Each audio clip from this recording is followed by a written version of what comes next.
খাগড়াছড়ি রাঙামাটিতে আজও ১৪৪ ধারা, ৩ পার্বত্য জেলায় সড়ক অবরোধ। আমরা এখন আতঙ্কে আছি। এখন আমাদের পাহাড়ে থমথমের অবস্থা আছে। এখানে দোকানপাট সব বন্ধ, আমাদের এখানে ব্যবসা বাণিজ্য কিছু নাই। আমরা সকলে সম্প্রীতি চাই, কিন্তু কেন জানি না কোথাও একটা ছন্দপতন হচ্ছে, এবং ছন্দপতনের ব্যাপারে প্রত্যেকের মুখে একটি শব্দ উচ্চারিত হয়েছে, ষড়যন্ত্র। যারা আইন শৃঙ্খলা অবনতি করবে তাদের কোনো অবস্থায় আমরা ছাড় দিব না। ভবিষ্যতে যদি তারা আবার চেষ্টা করে, তাদের যে হাত, এটা আমরা কিন্তু ভেঙে দিব। পার্বত্য এলাকায় বন্ধ হয়নি ইন্টারনেট সেবা, কারিগরি ত্রুটি প্রচার হচ্ছে ফুলিয়ে ফাঁপিয়ে, দাবি আইসিটি উপদেষ্টার, ব্যাখ্যা দিল বিটিআরসি।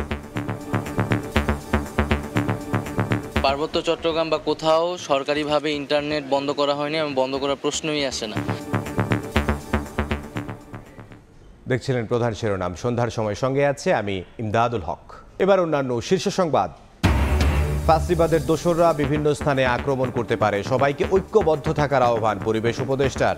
ঢালাও মামলা থেকে বেরিয়ে আসতে হবে বললেন আসিফ নজরুল। ভারতের সঙ্গে টানাপোড়েন কাটানোর চেষ্টা চলছে জানালো পররাষ্ট্র দপ্তর। চার্টার নয়, জাতিসংঘ অধিবেশনে যোগ দিতে বাণিজ্যিক ফ্লাইটে যুক্তরাষ্ট্রে যাবেন ডক্টর ইউনূস। জনগণের ভাগ্য পরিবর্তনে শুধু সংস্কার প্রস্তাবে থাকলেই হবে না, সিরাজগঞ্জে বিএনপির সভায় তারেক রহমান।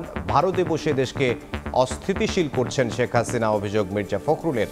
এবং চোখ রাঙাচ্ছে ডেঙ্গি, 24 ঘন্টায় মারা গেছেন একজন। রাজধানীতে প্রতিদিনই বাড়ছে আক্রান্তের সংখ্যা, রোগীর সেবা নিশ্চিতে শিশু হাসপাতালে বিশেষ কর্নার চালু।